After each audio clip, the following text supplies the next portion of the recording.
ضرور ہوتا نا. پھر وہ خیالی سوال کرتا ہے, کیا ہے؟ سپیکر کھول کے مولوی کہتا ہے وَلَا تَقُولُوا لِمَن يُقْتَلُ فِي سَبِيلِ اللَّهِ أَمْوَاتٌ, خبردار جو اللہ کے راستے میں قتل ہو جائے اسے مردہ, توجہ رکھیے, اسے مردہ بل احیاء, بلکہ وہ زندہ ہے, وَلَٰكِن لَا تَشْعُرُونَ, لیکن تمہیں شعور نہیں کہ تم ان کی زندگی کو سمجھ سکو. یہ آیت پڑھ کے پھر شیعوں کو کہتا ہے شیعہ پاگل ہیں, شیعہ بیوقوف ہیں, شیعہ جاہل ہیں. قرآن کہتا ہے شہید زندہ ہے, یہ زندہ کا ماتم کرتے ہیں.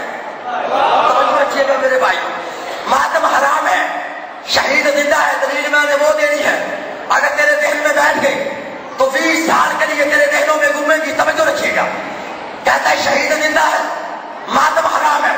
میں کہتا ہوں تیرا تو ایمان ہی نہیں کہ شہید زندہ ہے. توجہ رکھیے گا بھائی, دلیل دے رہا ہوں, تیرا تو ایمان ہی نہیں شہید زندہ ہے. دلیل سن لے, یہ تو شیعوں کی ضد میں کہتا ہے کہ ماتم کرتے ہیں, تو ضد میں کہتا ہے کہ شہید زندہ ہے.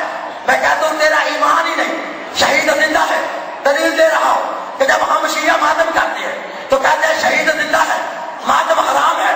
میں کہتا ہوں چلو پھر تمہارے کہنے سے ہم ماتم کو چھوڑ دیتے ہیں. اگر شہید زندہ ہے تو بتاؤ پھر ہم کیا کریں؟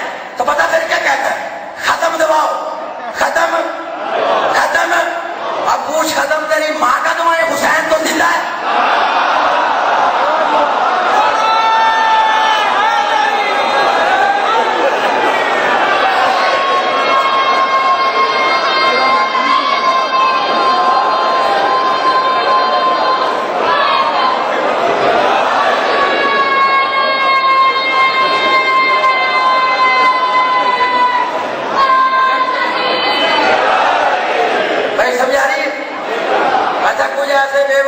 کہتے ہیں شہید زندہ ہے, ماتم نہ کرو, ماتم حرام ہے. کیا کریں؟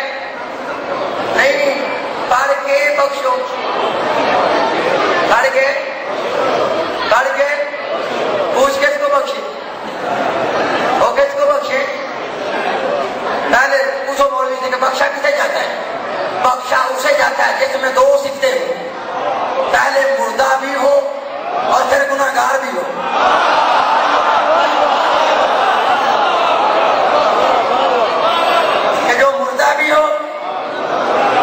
گناہگار بھی ہو. کس حسین کو تو کہتا ہے قرآن پڑھ کے بخشو؟ کہ جو حسین بذات خود قرآن ہے, کہ جو حسین بذات خود. ایک میری تیسری برادری ہے چڑھنے والے, ان کو بھی جوش آتا ہے کہ شہید زندہ ہے, ماتم نہ کرو, ماتم حرام ہے. ایمان ان کا بھی نہیں کہ شہید زندہ ہے. دلیل دوں کہ جب ہم شیعہ ماتم کرتے ہیں نا تو کہتے ہیں شہید زندہ ہے, ماتم حرام ہے. اور جب ہم اپنے کسی شہید سے مدد مانگتے ہیں کہتے ہیں یا عباس مدد, یا حسین مدد, یا علی مدد. پھر پتا کیا کہتے ہیں, وہ کیسے مدد کر سکتے ہیں, وہ کوئی زندہ ہے.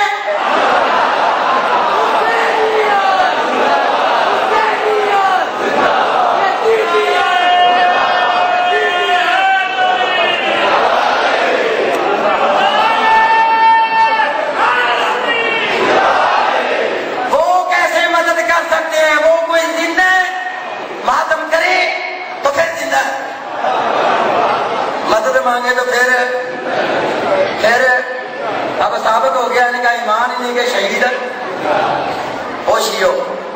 پھر وہ تم سے کہیں گے ہمارا تو ایمان نہیں کہ شہید زندہ ہے, تمہارا تو ایمان ہے نا شہید زندہ ہے. تو تم بھی عجیب آدمی ہو, زندہ بھی مانتے ہو, ماتم بھی کرتے ہو. تو میں بتاتا ہوں میرے بھائی, ہم قرآن سے ناواقف نہیں, قرآن سے جاہل نہیں. ہمیں پتہ ہے اللہ کہتا ہے شہید زندہ ہے. ہم پتہ ہے کیوں ماتم کرتے ہیں, ہماری بھی مجبوری ہے. کیا کہ بائے بسم اللہ سے لے کے فناس کی سین تک پورے قرآن میں جتنی حرام چیزیں ہیں نا اللہ نے ان کا بائی نیم ذکر کیا. توجہ رکھیے گا, پڑھو ہے. اللہ نے کہا انما حرم علیکم المیتۃ والدم ولحم الخنزیر وما اہل بہ لغیر اللہ. تم پر حرام ہے مردار, تم پر حرام ہے خون, تم پر حرام ہے سور کا گوشت, تم پر حرام ہے غیر اللہ والی چیز, تم پر حرام ہے شراب, تم پر حرام ہے جوا. جتنی حرام چیزیں تھیں اللہ نے ان کا بائی نیم ذکر کیا ہے. اگر ماتم حرام تھا تو اللہ کو ماتم کی عربی نہیں آئی.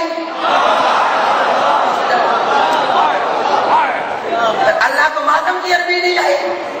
ہاں میں بتاتا ہوں کہ ہم شہید کا ماتم کیوں کرتے ہیں. ہے کوئی ماری کا نام جو میری کی ہوئی بات کی تردید کر کے مجھے سپریم کورٹ کی عدالت میں بلا کے گولی مارے. آج مجھے میں بتاتا ہوں کہ ہم شہید کا ماتم کیوں کرتے ہیں. ہم شیعہ شہید کا ماتم اس لیے کرتے ہیں کہ شہید کا ماتم رسول نے خود کہہ کے کروایا.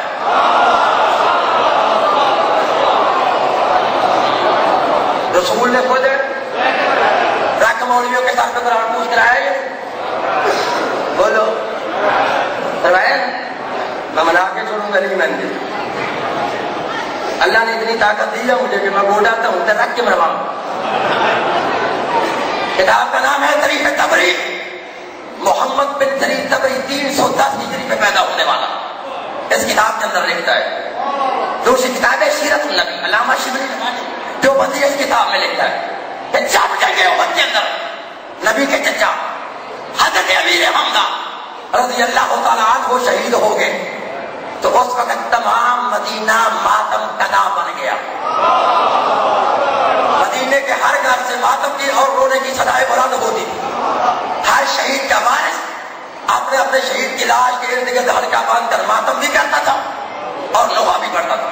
جب اللہ کے نبی نے دیکھا نا میرے چچا کی لاش پر نہ کوئی رونے والا ہے نہ کوئی ماتم کرنے والا ہے تو رسول نے آواز دی افسوس آج میرے چچا کا کوئی رونے والا نہیں.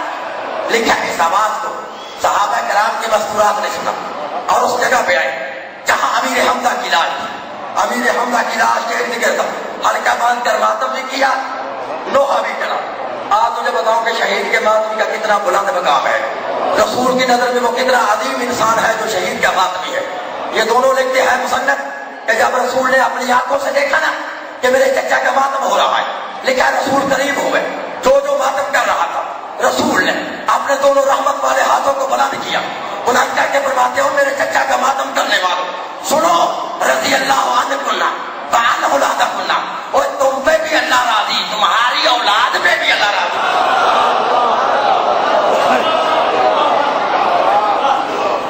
تم پہ بھی اللہ راضی تمہاری پھر بولو تمہاری. مجھے تو پتہ ہی اس وقت چلا گیا بندہ ہر ایک رضی اللہ نہیں ہو سکتا. نبی نے فرمایا رضی اللہ ہے وہ اللہ راضی اس بندے پہ ہے جو شہید کا ماتمی ہے.